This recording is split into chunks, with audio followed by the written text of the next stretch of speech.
On passe maintenant à la signature d'une permutation.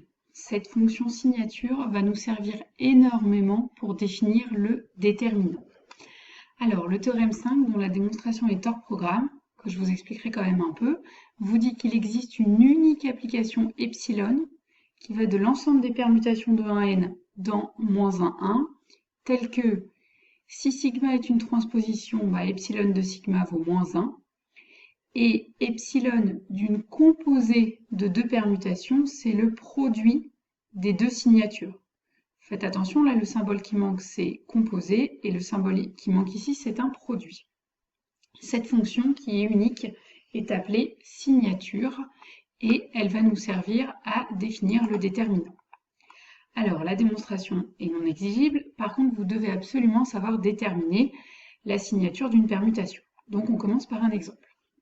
On prend la signature sigma qui a 1, 2, 3, 4, 5 associe 3, 4, 5, 2, 1. On commence, puisqu'on a vu que c'était possible, à décomposer cette signature en produit, c'est-à-dire en composé de cycles.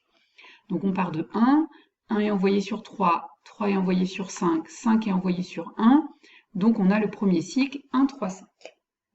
Ensuite 2 est envoyé sur 4 est envoyé sur 2, donc on a le deuxième cycle de 4 qui en fait est une transposition.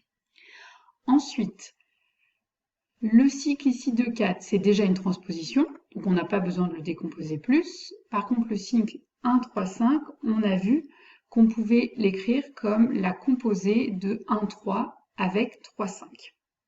Donc finalement, la signature de sigma, c'est la signature de 1, 3 fois la signature de 3, 5 fois la signature de 2, 4. Ça, c'est grâce au deuxième point de la définition. Et la signature de 1, 3, c'est -1, grâce au premier point de la définition. Donc, la signature de sigma, c'est -1 fois -1 fois -1, c'est-à-dire -1. On passe maintenant à la démonstration. Alors, on fait l'existence et l'unicité, on ne fera pas du tout. Donc, pour l'existence, on pose epsilon de sigma, qui est le produit pour i différent de j, des sigma i moins sigma j sur i moins j. C'est-à-dire, on fait le produit sur tous les couples possibles ij avec i différent de j. Donc, vous pouvez essayer d'écrire ce produit pour l'exemple au-dessus, là, et il faut retrouver -1. On admet que cette quantité vaut toujours -1 ou 1, on verra plus tard la démonstration. Ensuite, on doit montrer que cette fonction vérifie bien ce qu'on veut. Donc, on prend taux la permutation ij. C'est-à-dire que, en fait, dans ce produit, il y a plein de couples ij pour lesquels le numérateur va être égal au dénominateur. Pour tous les i et j, ou les k et l, si vous voulez, qui ne sont pas dans le support de sigma, ne pas être dans le support, ça veut dire que sigma de i est égal à i, donc, et sigma de j égale j. Donc toutes ces fractions vont faire 1. Le seul qui va rester dans ce produit, c'est sigma de taux de i, qui vaut j, et taux de j qui vaut i, c'est-à-dire j moins i sur i moins j, d'où le -1. Donc le premier point de la définition est vérifié. Deuxième point, on prend deux permutations et on calcule epsilon de leur composé.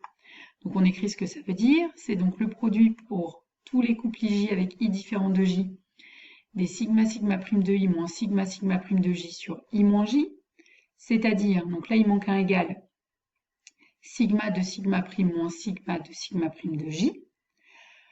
Nous, ce qu'on voudrait, c'est voir apparaître la signature de epsilon et la signature de epsilon prime. Donc dans ce produit, j'ajoute au numérateur et au dénominateur la quantité sigma prime de i moins sigma prime de j pour garder l'égalité et pour faire apparaître deux produits.